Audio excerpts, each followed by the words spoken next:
हितोपदेश 3:1-35।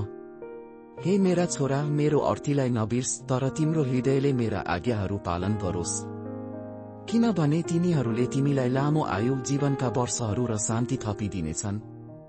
कृपा र सत्यताले तिमीलाई नछोडुन्, तिनलाई आफ्नो गलामा बाँधिराख, तिनलाई आफ्नो हृदयको पाटीमाथि लेख। यसो गर्नाले तिमीले परमेश्वर र मानिसको दृष्टिमा अनुग्रह र असल समझ पाउनेछौ। आफ्नो सम्पूर्ण हृदयले परमप्रभुमाथि भरोसा राख र आफ्नै समझमाथि भर नपर। आफ्ना सबै मार्गहरूमा उहाँलाई मान र उहाँले तिम्रा बाटाहरू सिधा तुल्याउनुहुनेछ।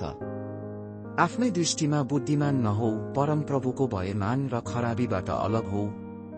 यो तिम्रो नाइटोका निम्ति स्वास्थ्य हुनेछ र तिम्रा हड्डीहरूका निम्ति मासी। आफ्ना सम्पत्तिले र आफ्ना सबै उब्जनीको पहिलो फलले परमप्रभुलाई आदर गर। यसो गर्नाले तिम्रा ढुकुटीहरू भरिपूर्ण हुनेछन् र तिम्रा कोलहरू दाखर्सले भरिएर पोखिनेछन्। हे मेरा छोरा, परमप्रभुको ताडनालाई तुच्छ नठान, न त उहाँको हप्की पाउँदा हताश हो।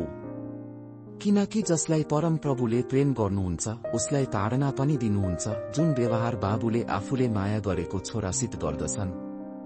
धन्य हो त्यो मानिस जसले बुद्धि पाउँछ, अनि त्यो मानिस पनि जसले समझ प्राप्त गर्छ, किनकि यसको प्राप्ति चाहिँ चाँदीको प्राप्ति भन्दा उत्तम हो र यसबाटको लाभ चाहिँ निखुर सुनभन्दा पनि उत्तम हो।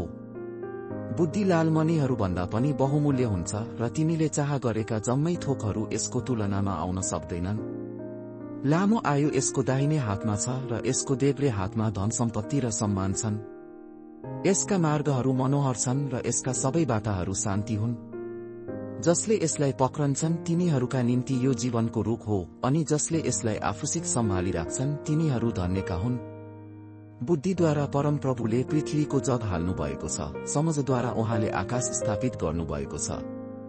उहाँकै ज्ञानद्वारा गहिरा सागरहरू फुटेर निस्के र बादलहरूले शीत चुहाउँछन्।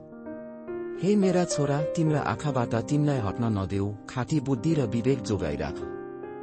तब ती तिम्रा प्राणका निम्ति जीवन र तिम्रा गलाका निम्ति शोभा बन्नेछन्।